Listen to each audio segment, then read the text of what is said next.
Haftorah 101. This week's Haftorah is a special Haftorah. Usually it would be the Haftorah for Miketz, which, just very quickly, this week's Torah portion of Miketz speaks about Pharaoh's dreams that he has, about the fat cows, skinny cows, etc. And Joseph comes and interprets them.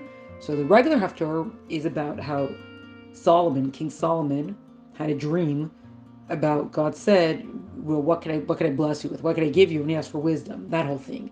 And the Haftarah starts off when he woke up from the dream and he realized that this blessing had been given to him because he can now understand the language of the animals, etc.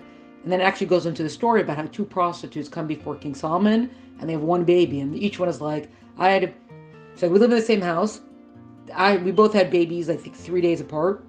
This woman killed her baby. She rolled over onto the baby and basically he died in his sleep. And then she went and she took my baby and she tried to replace it. But when I woke up in the middle of the night, I realized this wasn't my baby. And they're both fighting over the baby. And that's when King Solomon says, okay, bring me a sword. And they stand there. He's like, all right, cut the baby in half. And the real mother cries out and she says, no, just let her have the baby. And the other one's like, yeah, well, none of us can have the baby now. And King Solomon said, that's the real mother, the one who cried out. Etc. That famous story. That would usually be the Haftarah for Miketz. But that's not the Haftarah this week. This week is a special Haftarah because one, it's Shabbos Chanukah, and two, it's Shabbos Rosh Chodesh. So the Haftarah comes from a lot of different sections. The main Haftarah comes from Zechariah. This would be for Shabbos Chanukah, especially when there's Shabbos Chanukah, there could be two. There's one this year. So it comes from this whole section of Zechariah. And the time that it takes place in is after the destruction of the first Beis Hamikdash. The Jewish people were in exile. Nebuchadnezzar, Babylon, they went into exile, and then that they were conquered by the Persian Median Empire. That's when the whole story of Purim happens. So there was a king, Cyrus, who gave permission for the Beis Hamikdash to be built again, and the Jewish people were going to come back to Israel to rebuild the Beis Hamikdash. And part of them a little bit discouraged that we cannot restore the glory of the first Beis Hamikdash. And not just that, there's also a whole thing that happened about how slander this, that, and then they say, okay, never mind, permission revoked.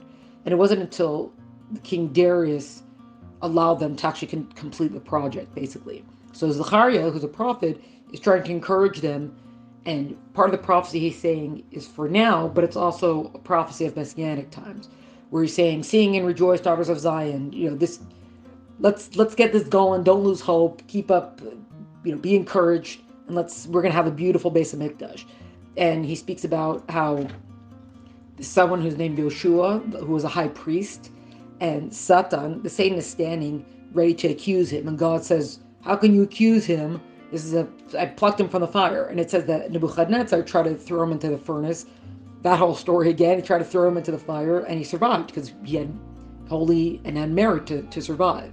So the point is saying, it says that our generation is kind of like that, a generation that has gone through the fire, and we have proven to have righteousness, that we're still holding on, and we're still maintaining, and we're still keeping the flame alive. And then there's a whole thing also where it talks about the menorah also. Zechariah in his prophecy says, I saw this golden candelabra, and this whole thing about how the oil squeezed itself and went into the menorah to light up. And there's a lot of different lessons in that as well. Olives are usually bitter, but when you squeeze them, you get olive oil, which is a bright, beautiful light.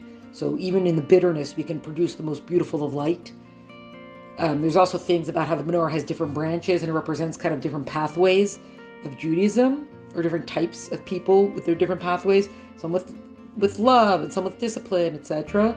And yet it's all part of the same piece, because the menorah is one solid piece of gold, and it all sheds beautiful light. Different things like that. That's kind of a general idea of what this prophecy of Zechariah is.